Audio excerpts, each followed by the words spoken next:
Now, I have never asked God one time in 29 years to keep me sober. Never asked him once. I've thanked him a million times, but I've never asked him once to keep me sober.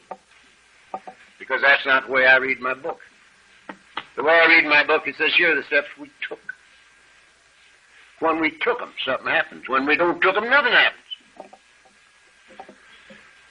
So, I told Father Barney, I said, I've never asked God to keep me sober. He says, why not? I said, I think that's not his business. I think it's my business to do these things, and it's his business to take care of them. And he does it. I don't have to tell him what to do about his business. And you guys told me what to do about mine. And I do it. Here are the steps I take. I'm sober. And many, many good things have happened in my life, including the disappearance of the related disorders, which I didn't spend 5 seconds on. Not 5 seconds did I spend trying to get my wife back, or the kids, or my job, or my health, or my sanity. And somehow or another, it sort of all fell together. So God's will for you and for me is fulfillment, peace, and joy. The gift of God was made at the foundations of the earth. What you came here looking for, you came looking with. But we have to find it where it is, and it's right here. And it's an inside job. It's an inside job. Uncovering, discovering, and discarding is Alcoholics Anonymous. It's a fascinating way of life, and it gets better for 29 years to my certain knowledge. And I suspect it's going to get better forever. World without end. Amen. God bless you all. That's it.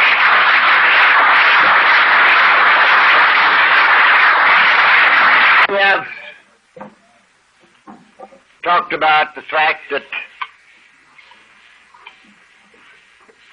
everything that we were conditioned to believe was true about life in home, school, and church has had to be reversed since we grew up a little bit. And, of course, this includes getting out of our own way. Self-discovery. It includes surrender, when we were conditioned to believe that surrender was for the weak. A strong man wins, a weak man surrenders. So, we had to run our own lives. We had to win the battle. In this new way of life,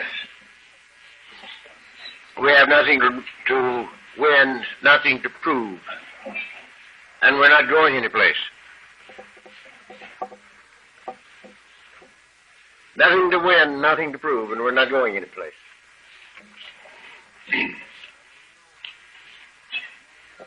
Now, I'm either going to run my life and take the consequences thereof, or I'm not going to run it and take the consequences thereof. One or the other of those things I must do. We cannot do both. Again, it's written that you can't serve two masters. Either you cling to the one and despise the other, or vice versa. A house divided against itself can't stand. So either I'm going to run my life and take the consequences thereof, or I'm not going to run it and take the consequences thereof. And they don't mix. And I can't run mine. As we have said, we had 43 years to run the show, during which time I was the star of the show and the master of ceremonies.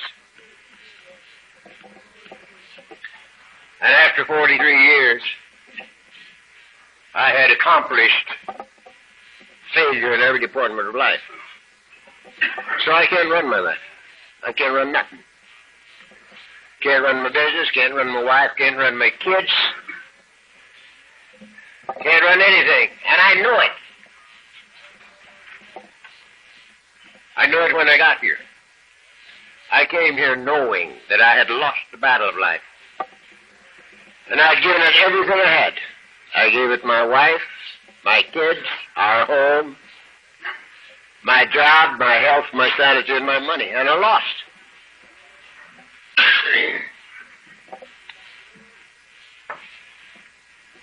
So I can't run my life. It's no big deal as far as I'm concerned, however. Because I don't need to.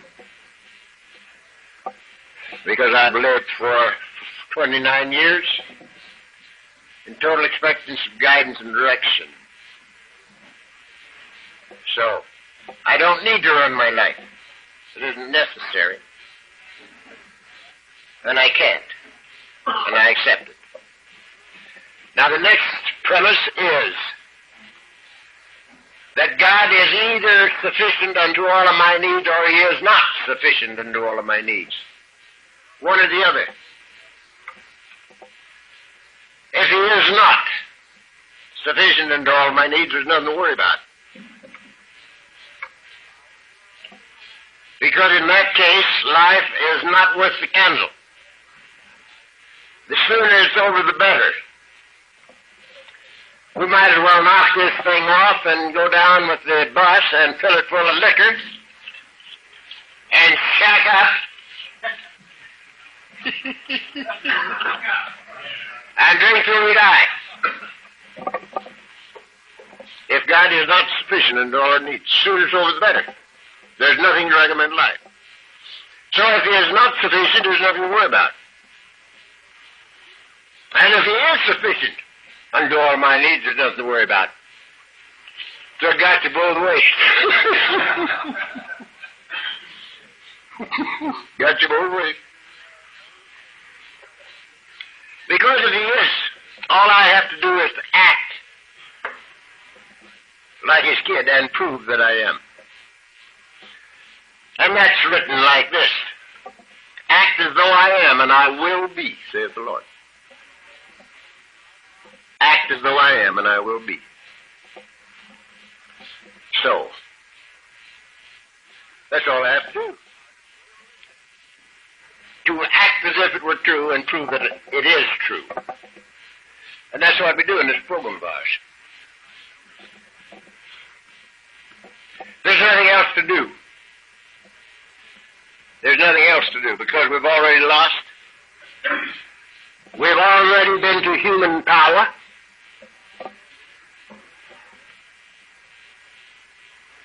The best I went to. The priest, the preacher, the doctor. And as we said, to the guy who knew more psychiatry than there is.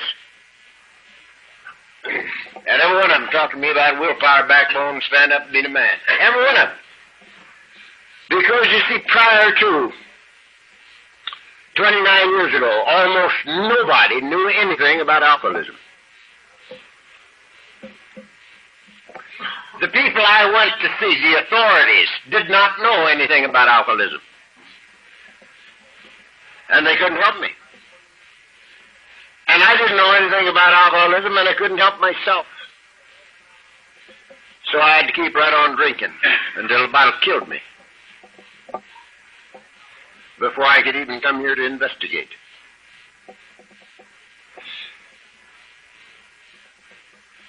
Now, I knew that my job and my problem was not the lack of willpower or the lack of backbone, or the lack of being able to stand up and be a man. I knew that. I was born with a pitchfork in my hand. I can't remember when I wasn't working. I always worked. And I was a pretty good athlete in my day. And I can say that without fear of successful contradiction, because there's nobody here old enough to remember.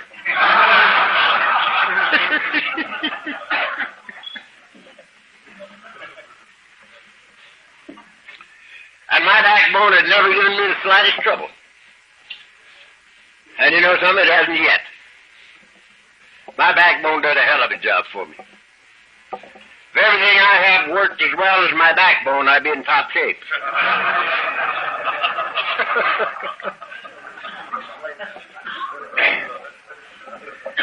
If you want to make a question on that, talk to me tomorrow about it. So, it isn't backbone. It most certainly isn't willpower. If there is ever a group of people on the face of the earth who has willpower, it's the drunks of the world. Well, we got willpower to burn. I could get whiskey in Kansas on election day if it fell on Sunday. It depended only on how I was walking off the sidewalk, how long it took. Any place in the country. If the need was great, it didn't take very long to get a jug. Every time I hear these earth people talking about backbone, willpower, I want to ask them one question. How many of them ever crawled a mile in the mud after dark just to get a bucket of ice? It's part of the course for a drunk, you know. We got willpower to burn. And in the standing up and being a man department, we can give them cards and spades. If there's ever a bunch of philosophers on the face of the earth, it's the drunks of the world. We have all the answers for everybody but us.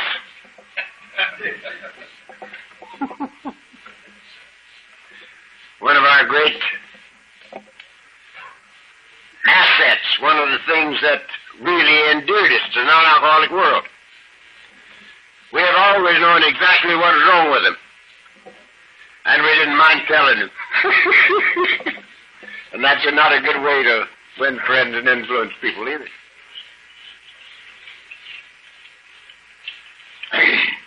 We're a great bunch of philosophers. You could go right now into any bar in this part of the country and ask the first drunk that you bumped into any question that popped in your head, and he'd tell you.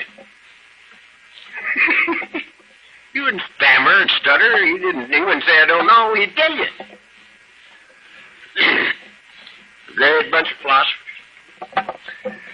So, I knew all the time that my problem was not willpower, backbone, and standing up and being a man. But I didn't know what it was. So,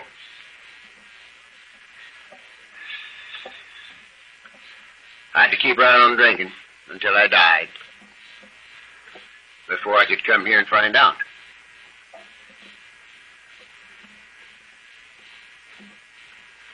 Now, this isn't any criticism of the doctors or the preachers or the priests or the psychiatrists, because they didn't know.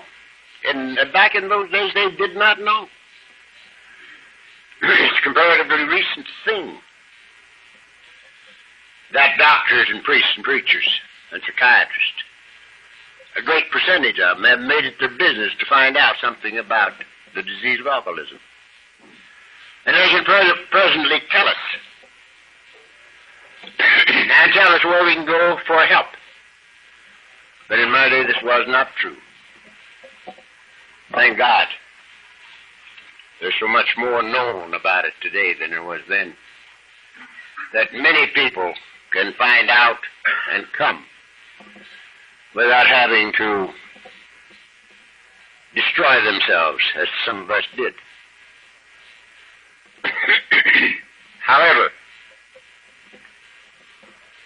Mr. C says to me quite often, supposing I had have known something about Al-Anon back in the days when you were drinking, supposing Al-Anon would have been here, and I was in it, and I would know a little bit more about how to handle you or how to treat you. Not handle me, but how to treat me.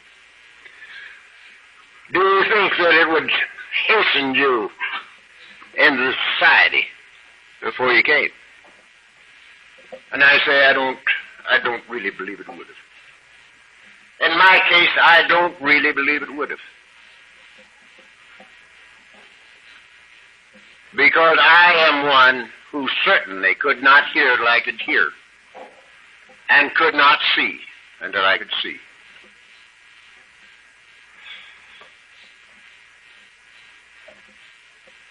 As I told you the other day, I read Jack Alexander's article in the Post. In 41, and 5 years later, I remembered that I'd read it. I was 4 sheets in the wind when I read it. And I remembered only 2 things about it. That drunks helped drunks and didn't drink. And they called it Alcoholics Anonymous. And that's why I said to myself, if I ever live to get out of this bed, I'll find AA.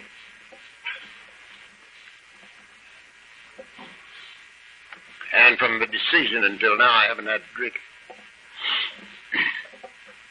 So I don't know. In my own case, up until my last drunk, it was never my fault that I drank. Up until my last drunk. And I got drunk for 25 years. And I was periodic for the last 10. And I was physically sober to them tonight. Between every 2 drunks for 10 years. And I could look at my record with physically sober eyes for that whole 10 years. And yet until my last drunk, it was never my fault that I drank. It was your fault. It was my wife's fault. It was her mother's fault. Now there was a king-size reason for getting drunk. That mother-in-law of mine. Reminds me of a little story I picked up from Al Badger in Dallas. Al's gone to the big meeting. He's a hell of a guy. He was about 3 or 4 months before me in the program.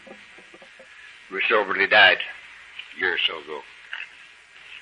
And he was a great storyteller, and he told this story. He said there's 2 drunks who met on the street. And one of them says the other, how's things? Oh, he says, not good. Well, he says, that's bad. He says, not so bad. He says,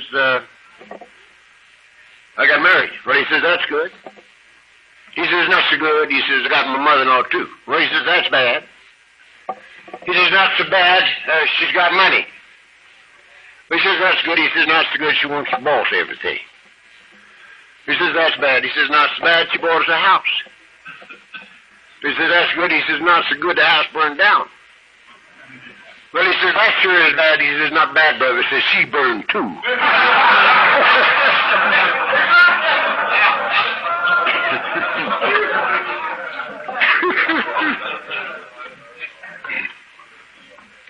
Until that last excuse has got to go to the boards. It's got to burn up. If you and I have one excuse left, that is still acceptable to us. We have another drunk left. Nobody is going to do the things necessary to obtain and maintain sobriety. If there is any way to pin this on to anybody else, your mother-in-law or your boss or anybody else, we're not going to do it.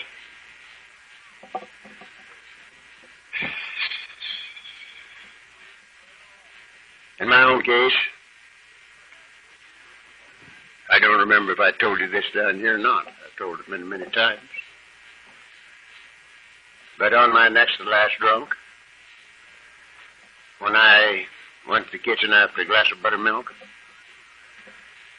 Dick and Miss C were sitting in the living room.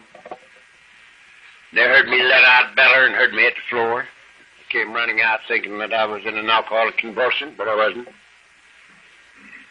I was just lying there on the kitchen floor as peaceful as anybody ever saw, doing nothing, but they couldn't wake me up. And they told me I was a peculiar color. I was blue. They got all exercised and called the oxygen squad, and they came down. And after a while, they woke me up. And they told me that, to all intents and purposes, I'd been dead. That they'd had a hell of a time bringing me to, and nobody'd ever bring me to again under those circumstances. And he told me if they were me, they wouldn't do that anymore. I remember I told you that. But I did it again. But the thing I want to tell about this time is this. That about 24, 36 hours after they had brought me to, I was able to get the old dirty bathrobe on and start walking off this drunk. Now, that's the way I had to sober up. I never heard of an easy way to sober up until I got to Alcoholics Anonymous. The only way I could sober up was to die until I could live. And I did it mainly walking. And I've got the old bathrobe on and I'm walking up and down the living room floor, back and forth, sweating, freezing, shaking, dying, and walking. Miss C was standing over the fireplace. And I was walking away from her. And she said, Chuck, don't you think you might get a little help if you'd read the book Alcoholics Anonymous?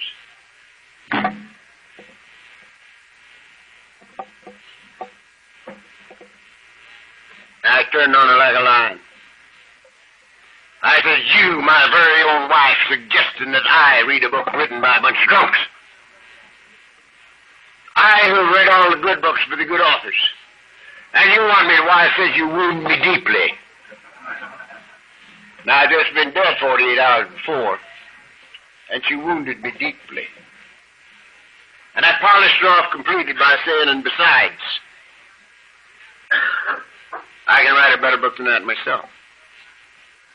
Now, that was just 90 days before I came crawling into this program. Just 90 days. I'd been getting drunk for 25 years. And she wounded me deeply by suggesting that I read this book. So I doubt very much that there was any way that I could have gotten here, except the way I came. And that was to totally burn up, which happened to me in my last time out. Now, many times people hearing a guy like me, or some of you, who had everything happen to them that can happen to anybody, and they say, well, those things didn't happen to me. I've never been in jail. I've never had DTs. I've never had convulsions. I've never had trouble with elephants. You know, I had a lot of trouble with elephants. I may be one of the few people that ever lived in Beverly Hills that were charged by a herd of elephants. That almost never happens in Beverly Hills. Still running me right out of the town. No convulsions. I've had them all. And they say, well, those things haven't happened to me, therefore I'm not an alcoholic. Now we think that there's no degrees of alcoholism. You can either drink well or you can't. One or the other. Alcoholism is a great deal like pregnancy. A gal don't get any more pregnant in 8.5 months than she was 15 seconds after conception. It just shows more. The same thing's true with us. I don't think we get more alcoholic. I think it just shows more as time goes on. And it don't make any difference how many of those things you've missed. You know whether or not you can drink well. And if you can't drink well, you might be an alcoholic. We say in this dealing of ours, if alcohol interferes with your personal life, your business life, or your social life, any one of these three, maybe, any two perhaps, and the three of them, you're a cinch. But there's another little question that I like better than all three of those. And it's very, very simple. Is it necessary for you to wonder whether or not you're an alcoholic? If you are, sign up for the secretary before you leave. I have never caught a non-alcoholic wondering whether or not they were an alcoholic in 29 years. It's always been an alky that's trying to figure out some way to beat this rap.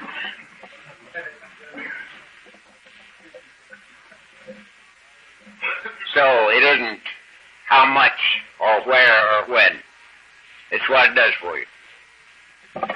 I'm mindful of a number of years back, we had a doctor in San Francisco, quite a member of Alcoholics Anonymous.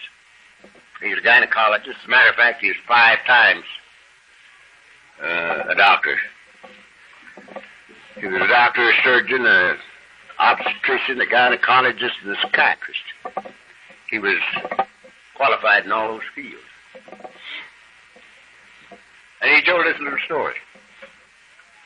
He said he was operating a lady who was getting pretty well along in years, past 60. And he had determined in her examination that her arterial tree was very weak. And he had also determined that she'd never had a drink of liquor in her life. And for post-operative care, he prescribed a little brandy. And they started giving this biddy a little brandy. And he said on the 3rd day after the operation, she stole the keys from the nurse and got into the brandy. And she'd never had a drink in her life up until that time. So it's not how much or how long, it's what it does to us, you know. And you can either drink well or you can't. And if you can't, this program is for you. And the quicker you embrace it, and the quicker you do something about it, the better. Because alcoholism gets worse, never better, in its manifestation. I'm actually 29 years worse off so far as success for drinking liquor is concerned than I was when I got here. And I know it. I know it, and I don't have to take a drink to prove it. But because I have been close to and active in this program for the whole time I've been here. And when you're close to and active, and all you got to do is keep your eyes open. Your friends are forever taking that drink for you. So you don't have to take it. They do your experimenting for you if you keep your eyes open. Now, there are 2 or 3 little things that I want to add to this before I take off. When I first got here, I was quite sure that people who had not suffered as much as I had suffered couldn't possibly love this thing as much as I did. And I felt a little bit sorry for those who came and hadn't had some of the things happen to them that I had happen to me. Because I knew that they didn't, they couldn't feel this thing like I did. until I got to working with J.B. Priest. Never been kicked out of anything. Was still serving the altar. But he was a priest. A J.B. died. And it gradually dawned on me that I was a drunken nobody. Nobody gave a damn whether I drank or didn't. Half a dozen people. But as J.B. Priest, how much they must suffer in doing a bad job. And I got to working with my banker. And he was one of the biggest bankers in the country. He was an internationally known banker. He taught banking. He was a dollar-a-year man with the United States government for quite a while. And he never been kicked out of anything. He belonged to everything in town. Never been kicked out of his home. He lived in Fremont Place. You can only get in there and out one way. No cross streets, no out to the other end. You go in and out the same way. It's private. There's where he lived. And he'd never been kicked out of home. Never been kicked out of anything. But he couldn't drink well. And he wasn't doing his job well. And he came to Alcoholics Anonymous. And when the time came, when he felt that he had to start trying to give this thing away, he went to his committee. He was chairman of the executive committee of one of the biggest banks in the city. And he went to the committee and he says, look, I have an alcoholic problem. And I have found a way that might let me live for the rest of my life without drinking. And one of the things we must do is to work with alcoholics. And he says, I'm going to have to start working a bit with alcoholics because they worked with me. And I'm sober. And I'm going to have to talk a bit. And people might know. And it might be damaging to this bank. And so I'm submitting my resignation to this committee right now for your action. And they said, go to your office. And he went out. And he was almost to his office when they opened the door and called him back. And he says, whatever you feel that is necessary for you to do, do. And we're with you 1,000%. Isn't that beautiful? And this was one of the most humble men I've ever known in my entire life. Up until the time he died. He's the guy that allowed me to buy my business.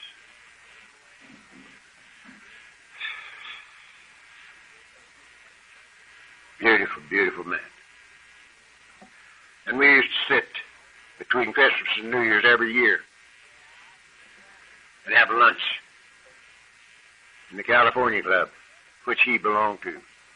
I didn't. But he did. He belonged to everything.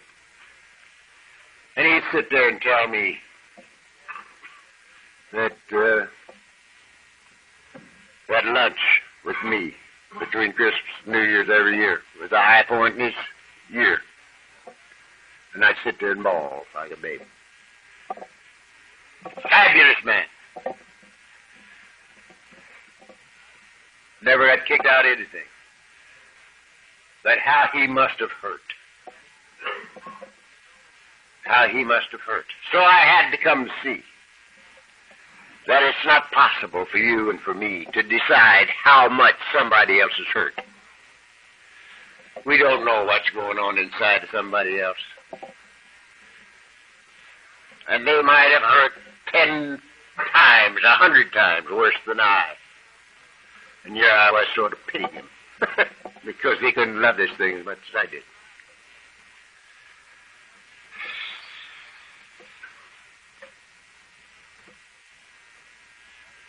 Also, I knew very well that when people didn't practice these principles like I thought they should, they couldn't stay sober. Our book tells us we cease to fight anything and anybody, or everything and everybody. We cease to fight. We had an old boy in our group in Beverly Hills that fought everything and everybody. He was a year and a half sober when I got here. And he's a year and a half older than I am in the program right now. And he never did quit fighting. He still fights, and he's practically a dead man. Now, back in the old days, I used to try to make him speak to me. And he wouldn't do it.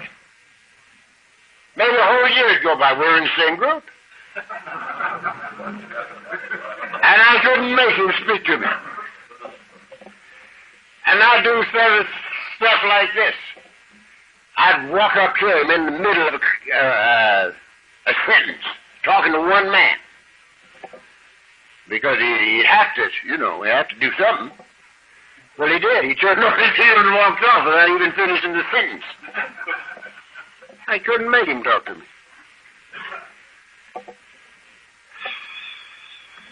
And when I got my 21st birthday, he gave it to me. And this roughneck kissed me on the neck when he gave me my birthday cake. He may be one of the guys that loves me the most in this town now. So, we have to come to see that it isn't where you are, it's where you came from.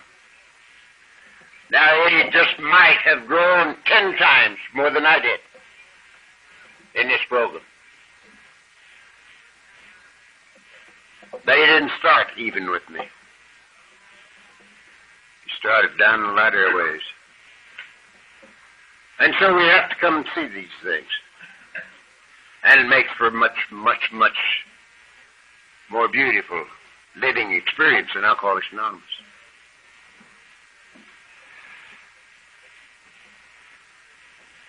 Now, there's a little verse in the book, which I won't quote, because Doctor don't want me to. But it says this.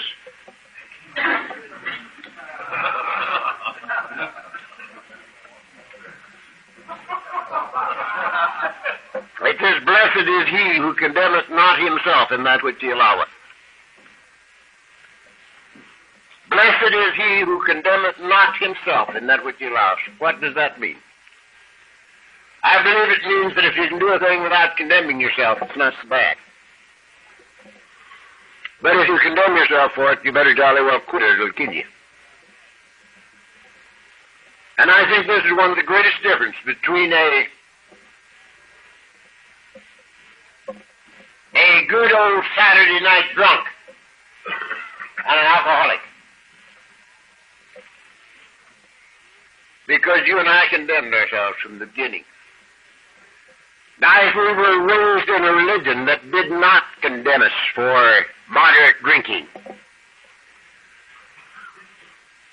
maybe we didn't condemn ourselves for moderate drinking, but we condemned ourselves for a bad performance.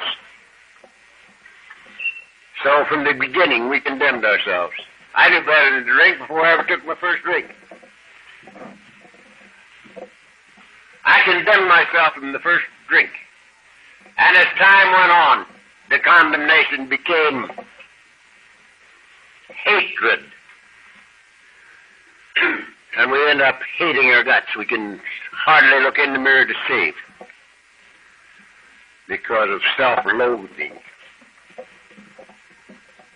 Blessed is he who condemneth not himself in that which he alloweth.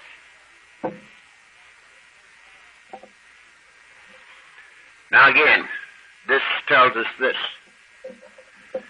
that there's no particular way that you can classify so-called sin amongst those people around you. Many people can do things that I can't do, and don't condemn themselves at all. Personally, I could do things, many things, 5 years ago that today I cannot do. And so it depends on where we are, what we can do, and what we have to get rid of. And it's a continuous process. Because the higher we go, the more we have to discard. And the more we discard, the freer we become. It's amazing.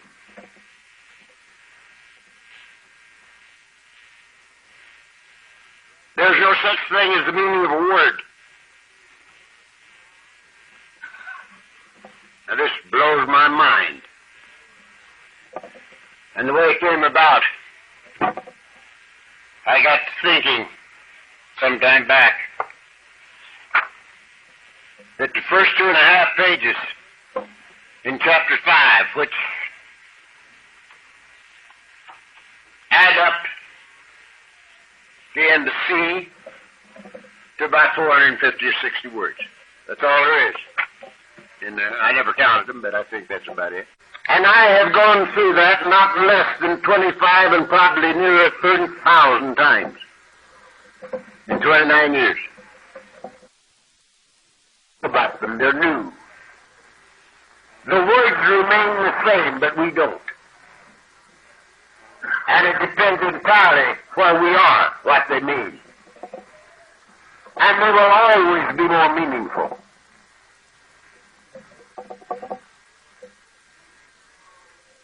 They always take a new meaning, depending on where we are.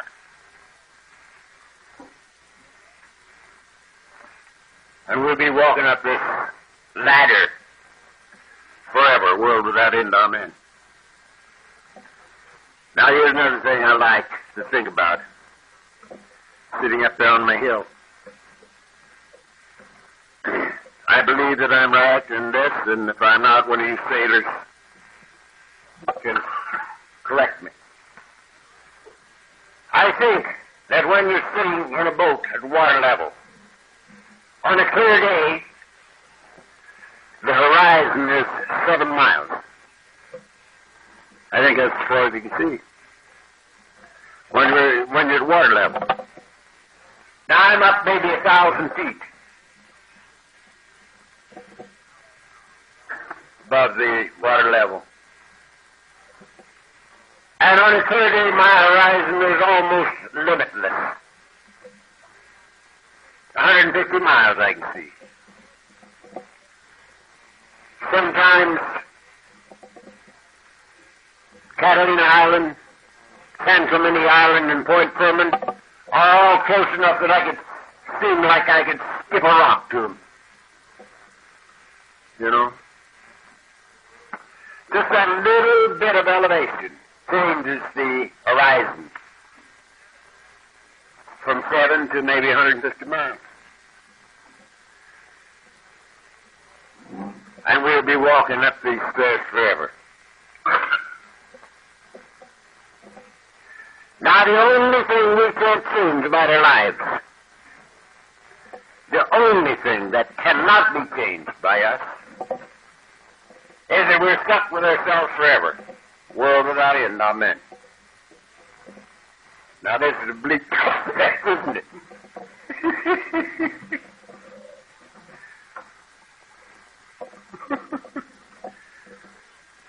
We get to thinking about committing suicide, you know. You can't make it. You can't make it. You're stuck with you forever. Everything else in life you can change. You don't even have to go home from here if you don't want to. You can go someplace else. You don't ever have to see your wife again if you don't want to. You never have to see your kids again if you don't want to. You don't have to stay in California. You don't have to stay in the United States. You can change everything in life but one. You can't get away from you. You're stuck with you forever. I'm stuck with me forever. Now it would appear that when we get here, they would try to teach us how to be friends with ourselves. But they don't. They teach us how we have to work with other people. Be sure that we make a good impression on the neighbors and the people around us. You know? But to show respect to our elders, particularly the priest and the preacher, and mother-in-law. But they don't tell us how to get along with us, how to become friends with ourselves. Now, in my opinion, sobriety, the definition of sobriety is the ability to live comfortably, peacefully, and joyously with me. This is sobriety. Thing short of it is partial sobriety. When I got here, we didn't think of these things. When I got to the program, all of us thought if we hadn't had a drink today, we were sober. And we talked much about putting the plug in the jug, putting the plug in the jug, putting the plug in the jug. I never had any problem putting the plug in the jug. I was periodic for 10 years. And after every drunk, I put the plug in the jug. Periodics have to get sober. No way a periodic can keep from getting sober. Because we're pigs. We drink everything there is that's too thin to chew. And we drink it all. The time comes when we can't get it down, we can't get it up, and we can't live and we can't die. So we have to get sober. So I never had any problem putting the plug in the jug. I quit forever. With and without a sour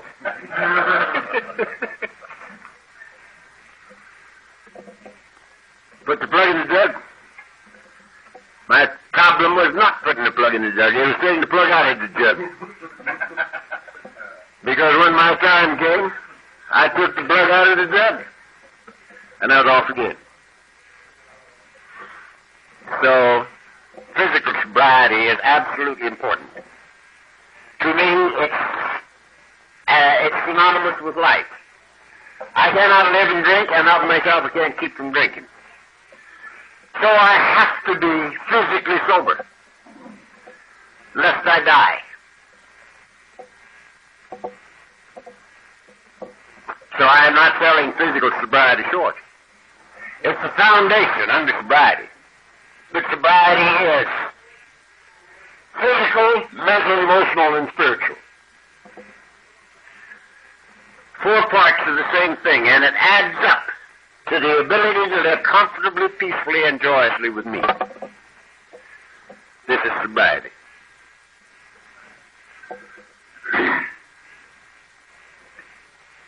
Now, this program is more important to me today than it was 29 years ago. Because 29 years ago, if I could have just died and had it over, it would have been the greatest thing in the world. I was born knowing that suicide wasn't an answer.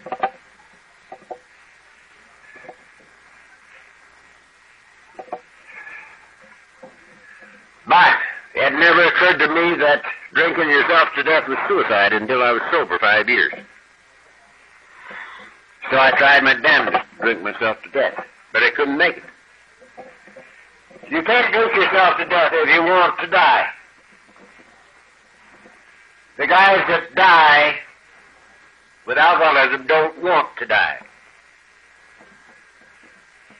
If we want to drink ourselves to death, we just go nuts and stay nuts, but we can't get over the brink. I want to make this point. One of the great big insurance companies of the country was built by a man whose son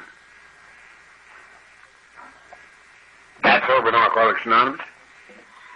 He was an attorney, and he was never going in the insurance business. He was going to stay an attorney. And it was a beautiful empire. And I don't know how much effect I had on him, but I talked with him for a long, long time about getting on in that business and taking over, because his dad was way along in years. And he eventually did. And he was the man that built his empire. And he was pretty old. And he was doing a bit of drinking. And his son talked to him a little about it. And he says, I can drink myself dead if I want to. And his son says, no, you can't. Well, he says, so-and-so did. Mentioning another big man in the insurance business who had drunk himself to death. And the lad says, yes, but he didn't want to. And it hit me like a ton of bricks, because that's what I was trying to do, but I couldn't make it. The thing that hastened me into Alcoholics Anonymous after 25 years was I knew I wasn't going to die. I was going to stay insane. And I'd sit there in that chair of mine, thinking about the boys, my boys. When the kids in the block says, where's your dad? And they'd say, he died. And they'd turn and walk off. Because they couldn't tell him I was in Patton. With just enough left to know how to tie my shoes and why I was there. You know? That kind of dreaming drives you nuts. It drives you nuts. So it helped to drive me in here. We can't make it if we try. And it never occurred to me until I was 5 years sober that drinking yourself to death was suicide. But of course it is. Now, how am I going to stay sober? I have to be sober. Sobriety in life or synonymous. How am I going to stay sober? I'm going to so perform that I'm comfortable right here. That's the only way I can stay sober. When I get to feel a certain way right here, I'll get drunk. Now, I hear many people say that if you've been in Alcoholics Anonymous a while, you have to think to drink. I don't believe it. I don't think you have to do anything but quit doing the things that keep you comfortable right here. And you wake up drunk. Because, you see, you and I know a way to stop that big hurt. And if we allow it to hurt like it used to hurt, we'll be just as drunk as we were in the old days. And we don't have to think about it at all. Just quit doing the things that keep us comfortable right here. Now, I believe with the doctors that alcoholism is a disease. I believe that it's terminal. I believe that it's a disease of a twofold nature, knowledge of the body coupled with obsession of the mind. I accept all this. But I do not believe that that's all there is to the disease of alcoholism. If it is merely mental and physical, a good internist and a good psychiatrist could take me apart and put me back together and I'd tick. But this doesn't very often happen. To us, once in a while somebody gets sober and stays sober, but it doesn't often happen.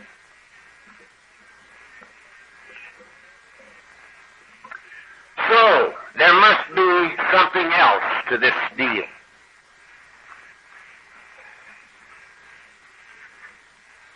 A living problem, and we must have a living answer. And inasmuch as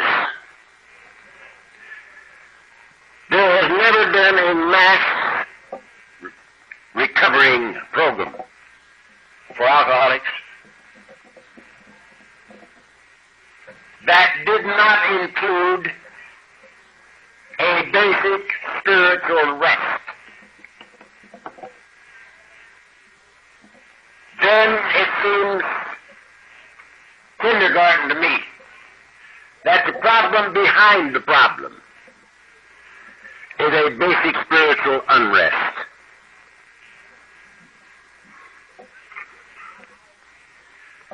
Now, I say often when I'm about ready to quit talking,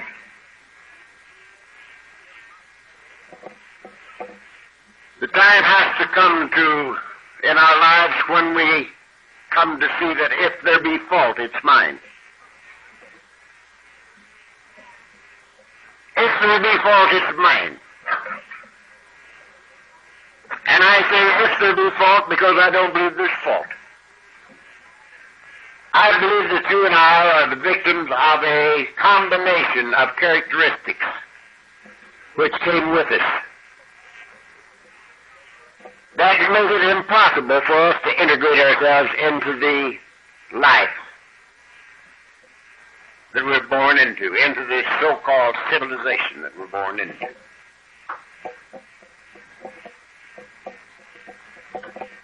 And I look at myself and a few thousand of you people, and it seems that there are three characteristics that are common to all of us, so common that they're so easy to see. In every one of us, regardless of race, color, creed, religion or the lack of it, education or the lack of it, which side of the tracks we were born on. Don't make any difference. Every alcoholic that I've ever known, almost throughout the world,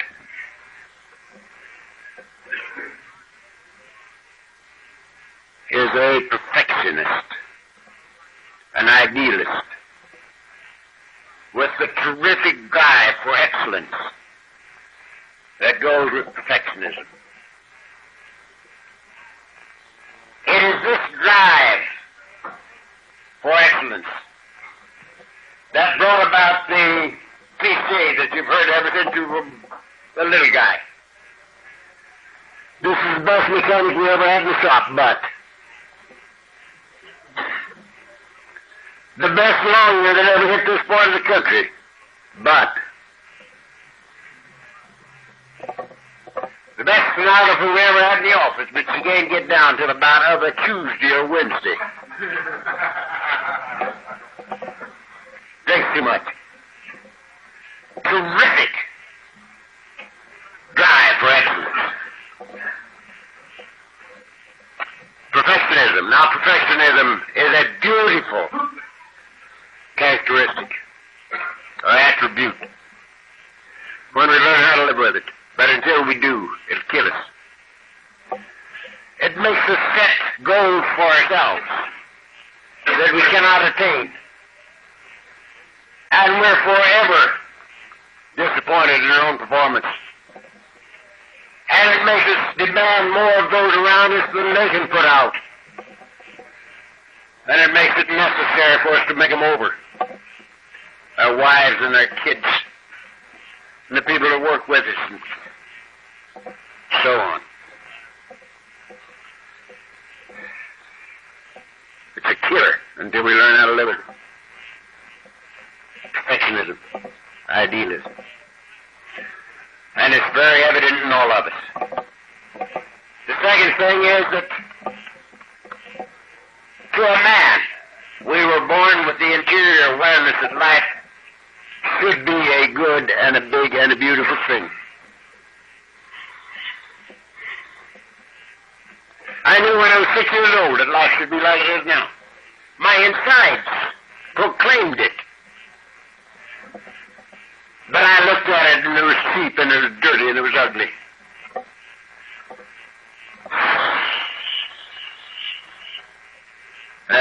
my biggest problems. I couldn't integrate myself in the life around me because I didn't like it.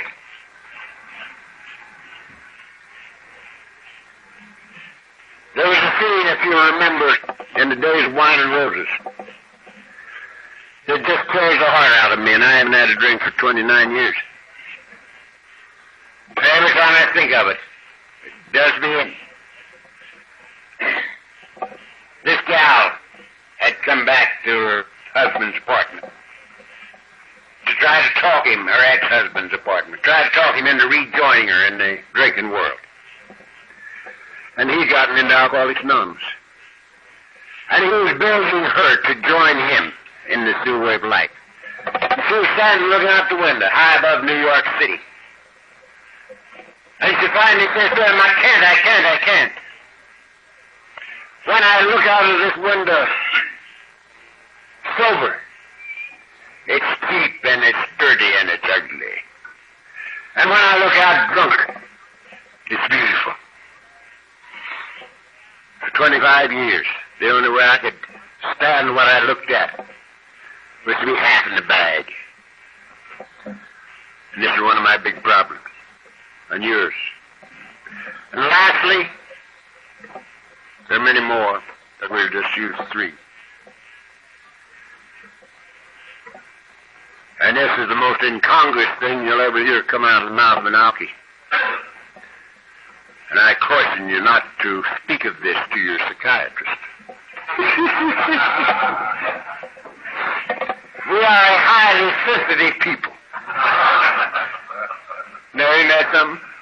When there we lay in the gutter, and the pig got up and slowly walked away. We're a highly sensitive people. That's the reason that the psychiatric world, from one end of the world to the next, has labeled us as being emotionally immature. They're one of them. We're emotionally immature. I don't believe it.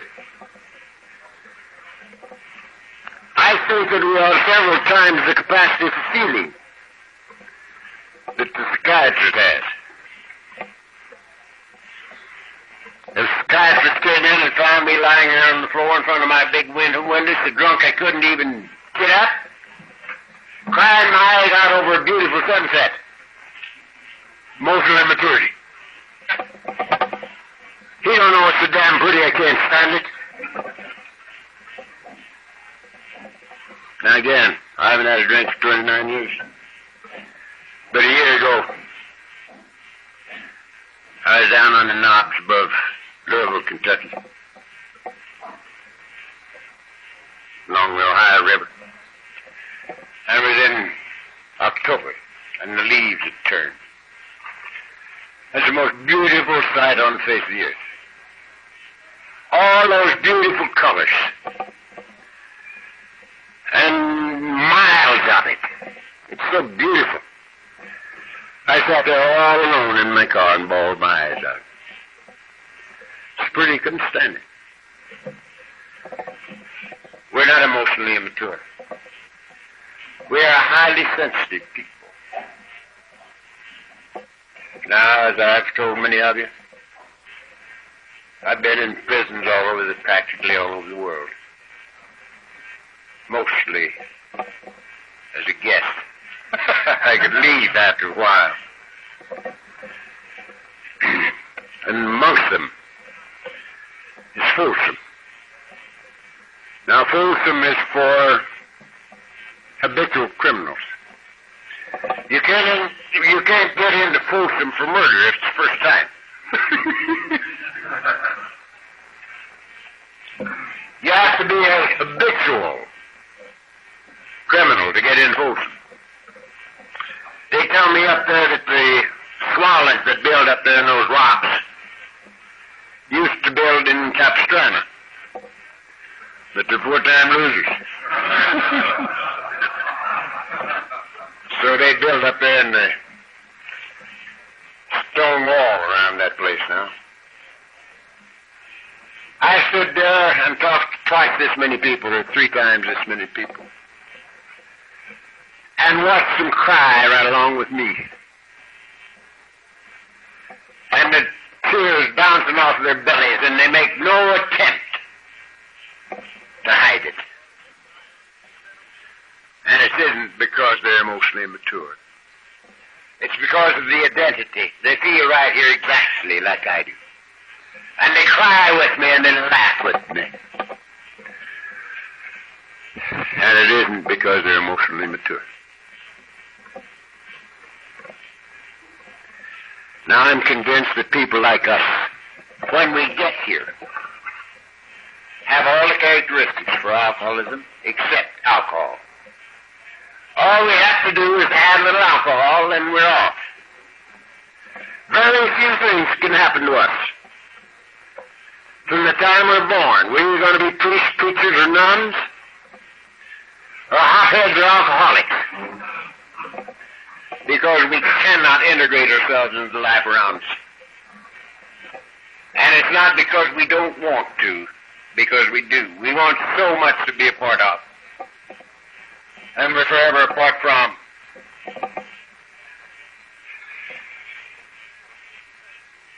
And so, this is our problem, a basic spiritual unrest. Unfortunately, the teachers don't know the answers.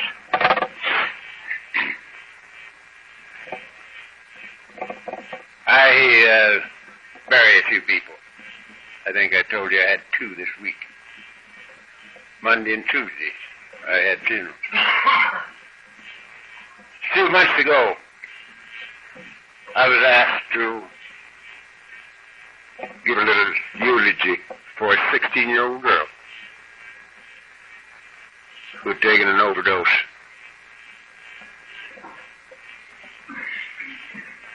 Of cocaine.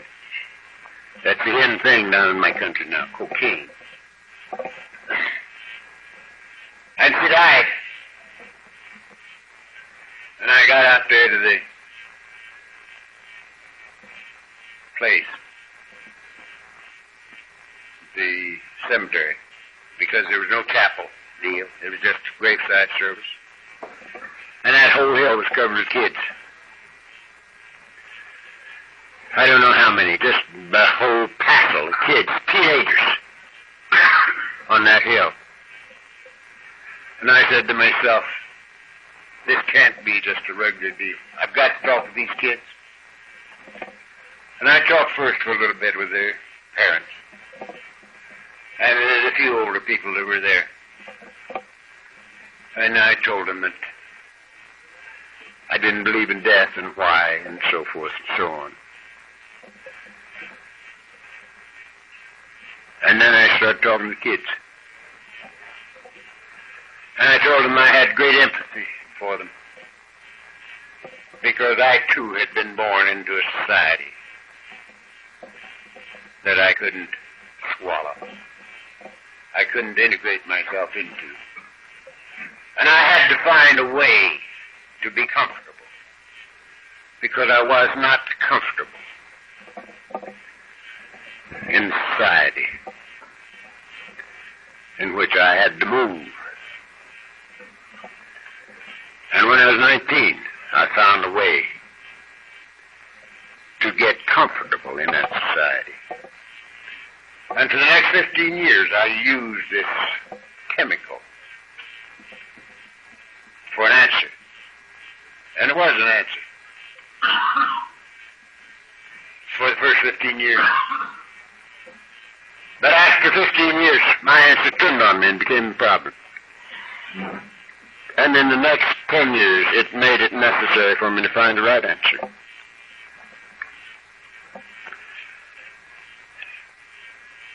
And I did. And then I told these kids that if they could just come to see that there was an answer that stayed with us. This is when you're behind the acid. You got all the answers.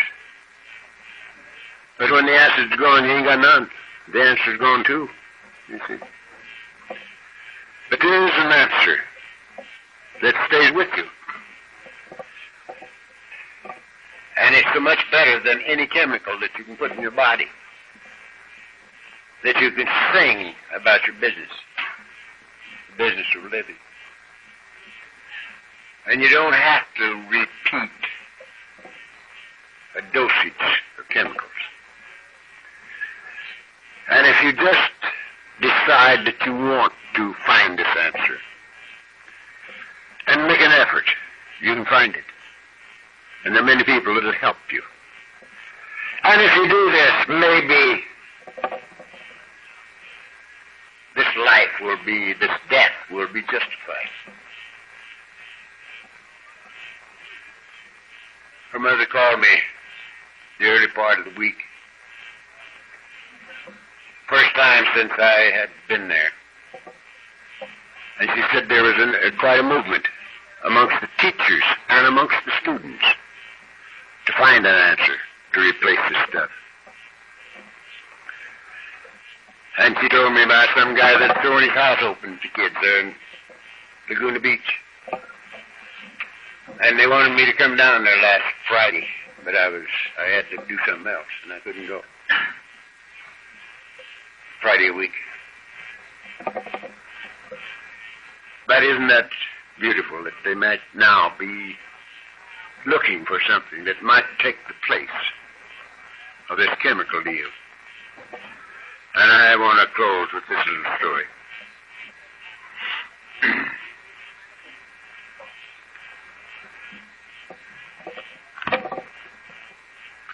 Before Alcoholics Anonymous was born, there was a chap by the name of Roland. And Roland was an alkie. And Roland was doctoring with Dr. Carl Jung, who might possibly be the greatest psychological mind that the world has produced so far. If I was learned, that would be a good opinion, but I'm not. But to me, he was top. He was the same vintage as Freud and Adler and Jung. But it seems that Jung had a personal answer. He had a living answer, and maybe the others didn't. And Roland was doctoring with him. And every time he came back to him, he was worse. And he finally came back to him, Dr. Jung. And the doctor told him, he says, medical science has done everything in its power for you, and it can do no more. Psychiatry has done everything in its power for you, and it can do no more. And now it's my duty to tell you that your only hope is to find a spiritual experience that might save you. It's your only chance. Now, this was some little time before Alcoholics Anonymous was born. And eventually, Eddie called on Bill. And eventually, Bill heard the pronouncement that we've talked about already. He might have 6 more months to live, and then his wife would have to either lock him up or bury him. And he called out, God, if there be a God, reveal yourself to me now. And something happened. And he got sober. And he shared this thing pretty well until he died. Never had drinking. Now, after he and Dr. Bob and some of the rest of them had worked out this formula and had proven that it worked if you and I work it, and had put it in this book for us, Bill heard about Roland and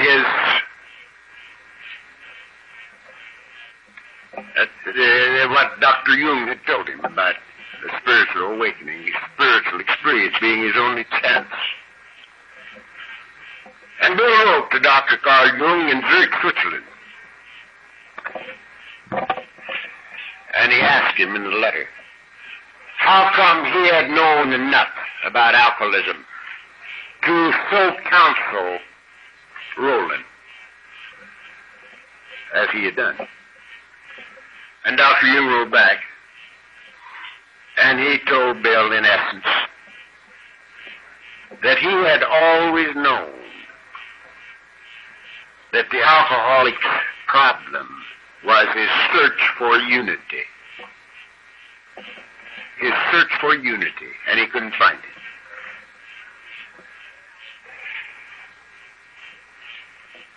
He even quoted one of my favorite verses.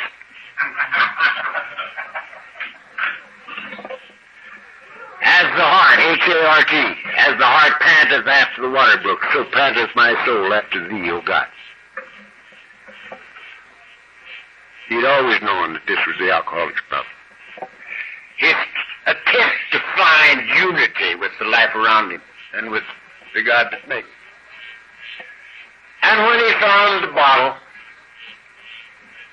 it seemed to be the missing ingredient.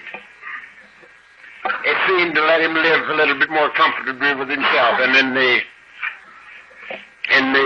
society around him. And he had found chemical unity. And it did a pretty good job with him until it became the problem that only a spiritual answer could solve. Now that's a beautiful thing. And most of us agree with it. Now here's what happened. And this just curls my hair. This is fantastic. It's a beautiful, beautiful thing to me. Roland, having heard this, affiliated himself with the Oxford movement and got sober. And he ran into Eddie. And he got Eddie into the Oxford movement. And Eddie got sober. And Eddie called on Bill. And Bill got sober. And so the finger of God. Oh, this is so beautiful. In our entire history, the finger of God is so evident all the way through it.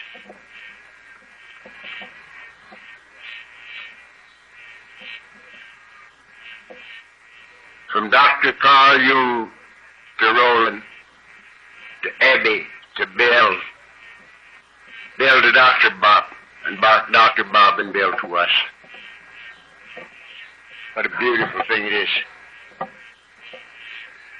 And how fortunate are we, I believe us to be, the most fortunate segment of humanity, of God's kids. Because, you see, we have to find an answer lest we die. We come here not looking for God, or to get our wives back, or to get the love of our kids back. Not even looking for help, in many cases, like my own. But just a way to live one day at a time, without drinking, so that we might rub out a little of the record. And we find that the formula for sobriety and the formula for the good life and the formula of God are all the same. And we find an answer that makes the chemical unnecessary. And it's an answer that don't stay in the meeting when we leave. It goes with us. And we're never alone anymore. How fortunate can a man be? God bless you. Thank you very much.